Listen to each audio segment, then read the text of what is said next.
Greetings, I am Master Nos Doral. Ola kupide opra. Anquas nimna matasungri.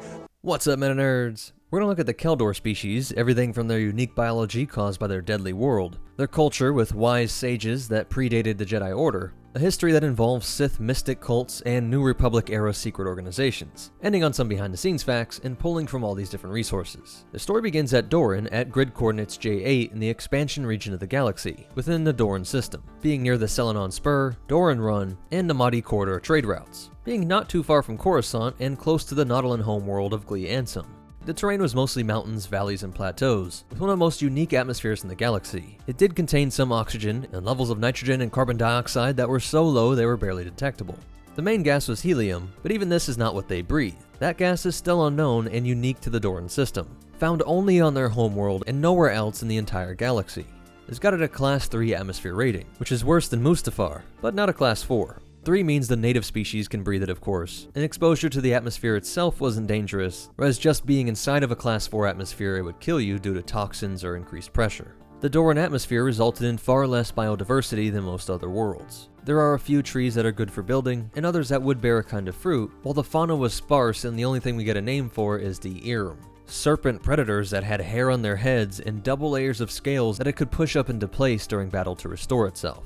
But even these did not get very big, maxing out around 45 centimeters or 18 inches. And this unique gas combo resulted in devastating windstorms, and with nearly no oxygen in a helium-saturated environment, combustion technology was near impossible, forcing them to rely on electricity and anti-gravity technology. The modern Kel Dor was a hairless mammal with thick leathery skin that could range in color from peach to red, with little visual distinction between males and females. They would reach a height of 1.4 to 2 meters, or a range of 4 feet 8 inches to 6 foot 7 inches, putting their average around the weight of humans, but they usually weighed less, giving them a lean look. And though they were incredible warriors, most were known to be relatively weak compared to most other humanoids, likely because of the atmosphere as well, leading to weaker structure overall from their eyes, vocal cords, into muscle and skeleton, as those that traveled off-world were effectively blind without their goggles, and their mask included a voice amplifier, because without it they would have to shout to produce sound, since now they were trying to talk in the more dense Type 1 atmospheres of most alien worlds. This is why even with the amplification, most describe them as a calm, soft-spoken species, and they are one of the few species with organs dedicated to a connection to the Force. The 4 tubes ending in these small tusks are called their extrasensory organs, and some Coruscanti biologists believe that they are extensions of the brain, while others think they form independently.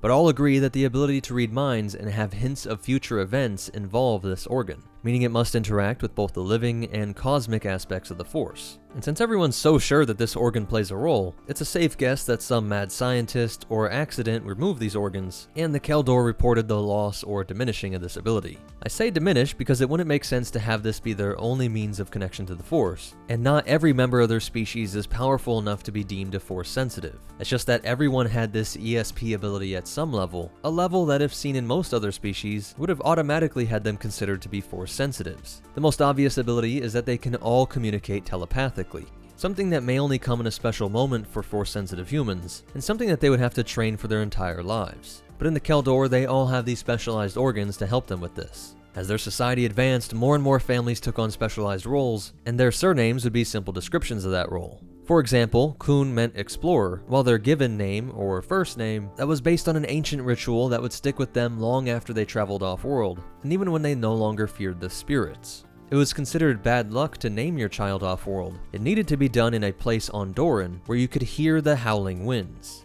The parents were to meditate on the sound of the wind and pick a short name with a single syllable that matched to what they were hearing. And it's very important that the name be short because of the ancient myth of the wind spirits. If someone had a name that was too long, the fear was that it could sound like the wind itself, like you were calling the wind, and the wind spirits would kidnap the child to raise it as one of their own. This naming practice was so important to their culture for so long that it remained millennia after most had given up this fear of the wind. The Kel Dor social life began at home, which was a large residence with several generations of family all living together. Couples would enter into a lifelong bond in a marriage-like ceremony. They would often reproduce young shortly after this, with the entire household compound deferring to the authority of the elders. Most of the time, the entire family would be involved in the same trade, since their name was synonymous with it, so you were born into a kind of guild where knowledge could be passed down, with contracts for jobs secured by the entire family, each member with differing levels of expertise. But in the rare case that a youth wanted to pursue a different career, this was not discouraged. Over the millennia, their highest levels of technological advancement were related to environmental control, and their species-long pursuit to finally conquer their volatile planet,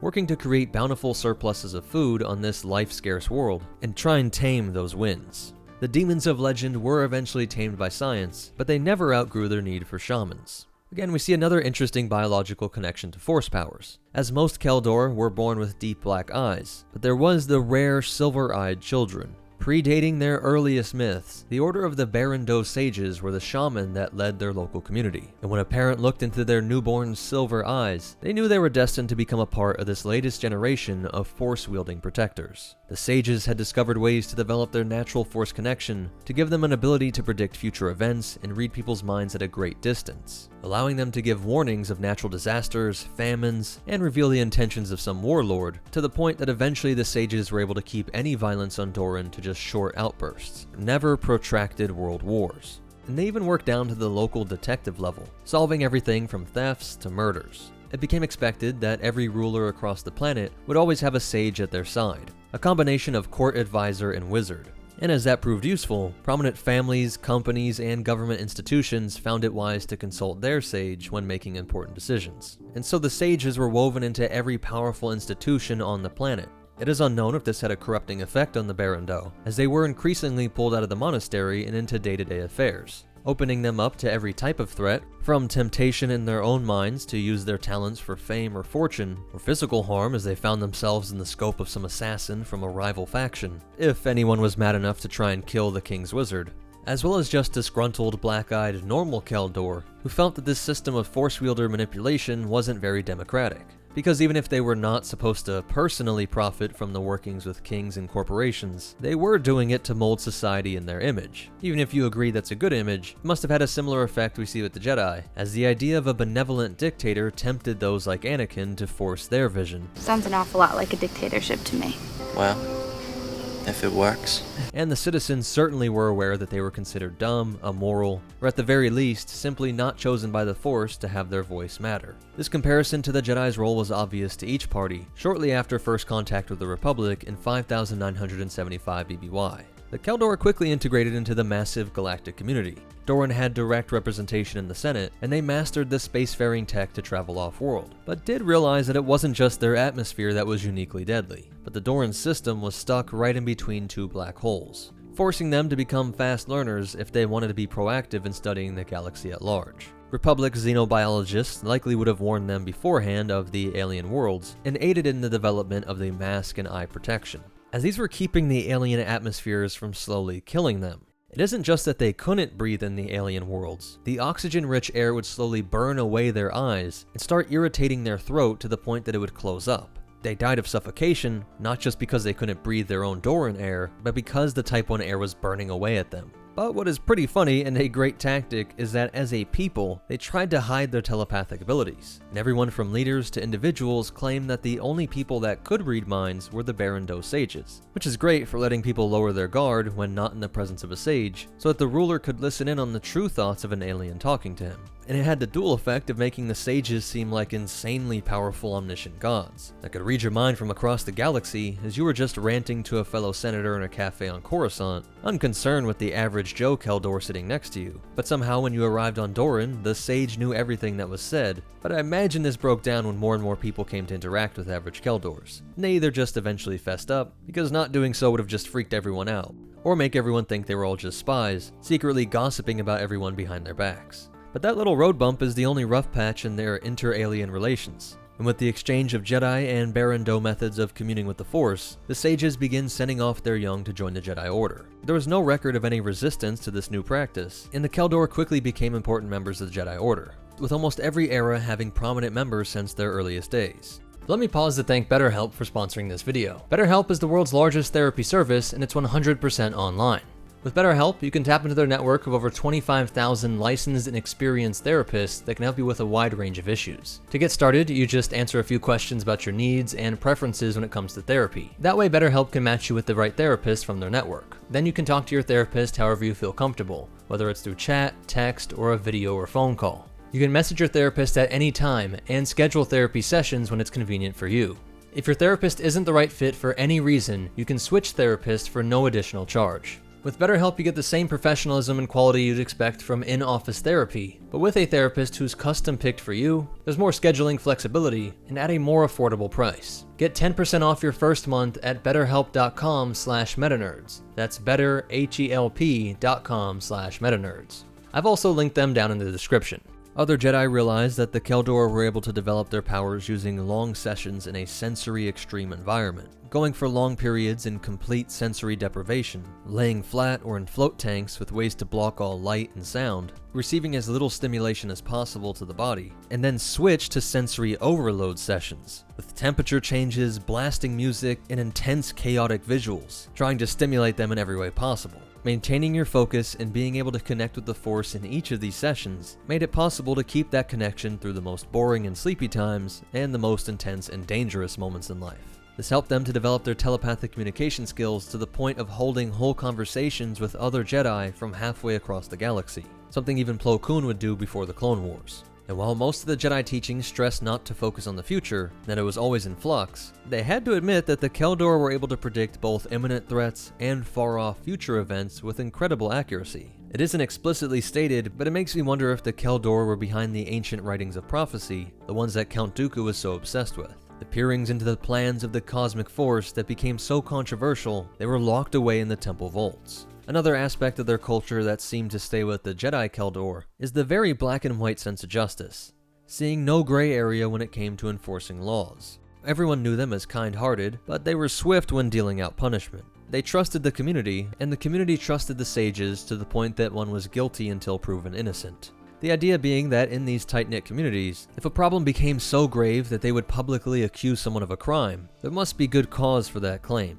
It seems to be taken for granted that there would be multiple witnesses and a trust of good faith on the accuser, because even petty theft came with a death sentence, with the execution occurring shortly after the accusation was raised. No formal trial, just a judgment by the nearest leader, being at the level of family, city official, or sage. There were even cases where the individual was just claiming to be stealing food for his family, but the Kel Dor knew that this was either a lie or such a character flaw that nothing could save that person, as they had some of the best social support systems at every level, with all aliens noting that the Kel Dor seemed to have all their needs met, and that they lived peaceful, happy lives, never struggling with material needs. So someone who turned to crime in this situation was seen as just being defective and in need of removal. Despite that going against the Jedi Code and tons of Galactic Republic laws, everybody loved the chill bulb heads to just let it slide. The Jedi would build an enclave on Dorin to act as a center of learning from the Baron Do that remained on their homeworld as sages, which usually happened when one's abilities in the Force were not detected in time for the Jedi Order, or from a very rare refusal to give up the child.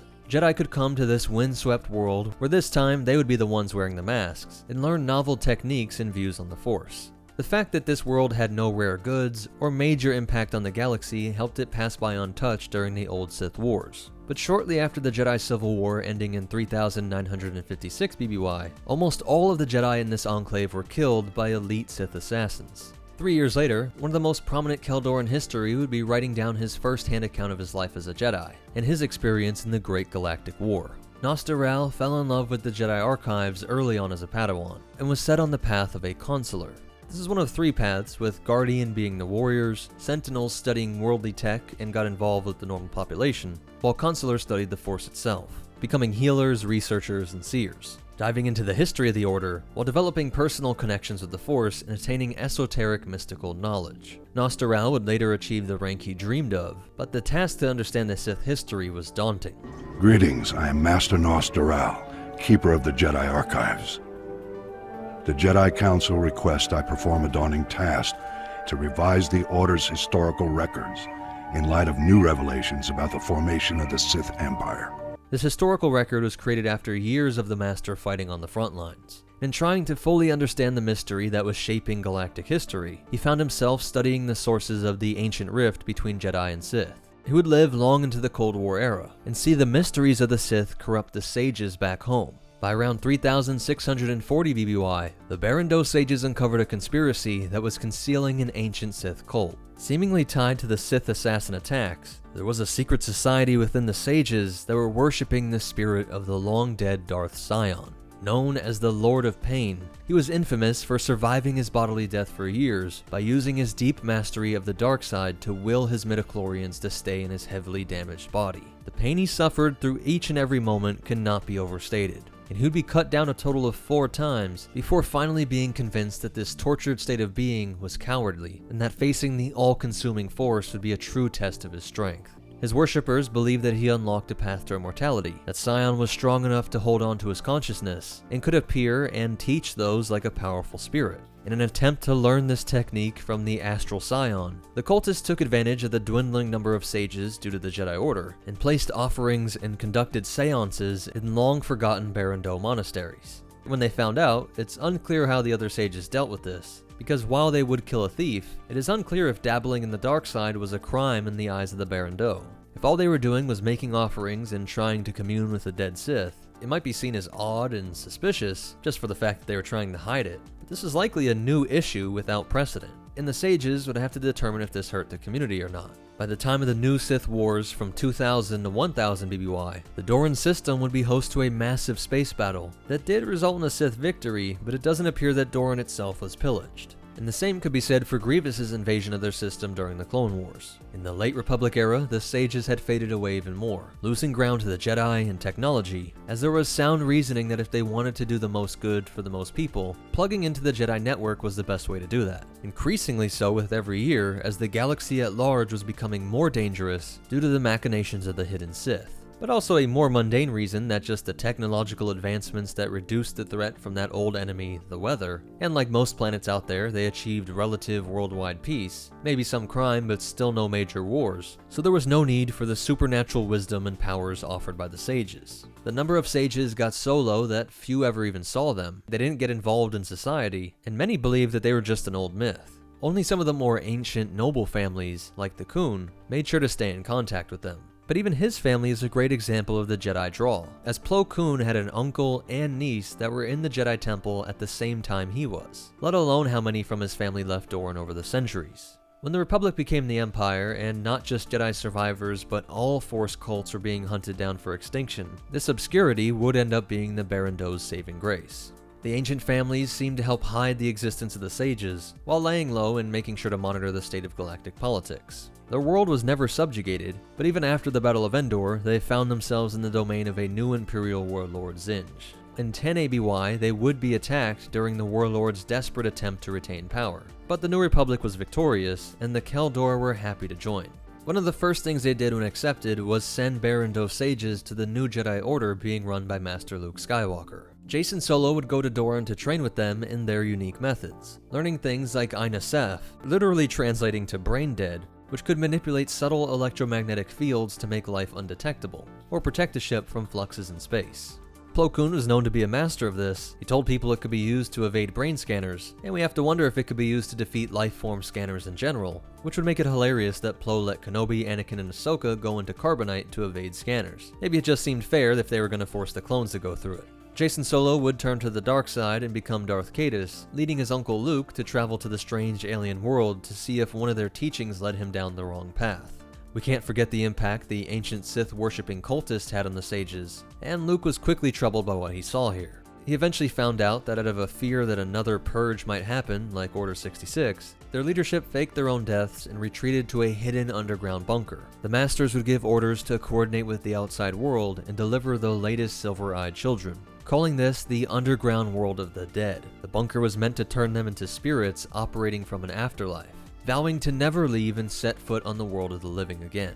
It was in this artificial, self-imposed underworld that Luke would learn some of their meditations and martial techniques. Seeing that the only weapon they used was a simple wooden staff, and though there were only a few Force attacks, they were all incredibly powerful, focusing on devastating telekinetic blows that could rip a person to shreds, or use the air as a weapon in the form of deadly whirlwinds, with the most difficult to master being Electric Judgment, a light-side version of an attack that generated bolts of white lightning. After learning these powers, Luke Skywalker felt that this reclusive impulse was the opposite of what the galaxy needed, and he helped some of the other sages lead a revolt against the Masters to return to the surface and re-establish a prominent role in Kel Dor society. That's how much Luke Skywalker hated the idea of powerful, good people removing themselves from society and hiding in a cave somewhere. And hopefully the sages took up their old role and helped ensure peace and stability on Dorin, as well as the galaxy as a whole. As for behind the scenes facts, one of these two statues is a Kel Dor. They're of the two sages that joined the two warrior masters in founding the Jedi Temple on Coruscant around 4000 BBY. Plo Koon is said to have been a dual member of both Jedi and Baron Do orders, and it is implied that most were involved in both. But I thought that was odd with the fact that their numbers dwindled, and were so obscure that Darth Sidious didn't even know to hunt them down. The role the sages played reminded me of the druids, that had a strange relationship with the everyday people, and even kings deferring to the authority of the druids when they got involved to settle wars, and were all believed to have supernatural powers. While the name of our favorite historian, Nos Doral, has to be a reference to Gnosticism, a term which can be used in a ton of ways, but at its core is associated with ascetics that pursue esoteric or hidden wisdom, which is just what he was doing in pursuing the origins of the Sith, bringing him into contact with ideologies, relics, and locations that the later Jedi Orthodox would have been terrified to interact with Count Dooku having a lot of Gnostic wizard influence in his character design, someone whose curiosity drove him past the sanctioned books to read the heretical and evil texts, in a Gnostic effort to come up with his own understanding and definition of the Force. And the later reclusive sages that Luke has to force out of exile, a self-imposed, very Gnostic, anti-worldly exile, is all a reference to the same thing. If you want to learn more, a lot of this came from the Fate of the Jedi series, Guides to Warfare, Species, the Alien Anthology, Jedi vs. Sith, and the Old Republic video game. Likes are the best way to help me out, comment suggestions are just for the algorithm, subscribe to see more, but most important of all, remember, Legends Luke would have slapped the green milk out of cave-dwelling canon Luke's mouth. And the Force will be with you, always.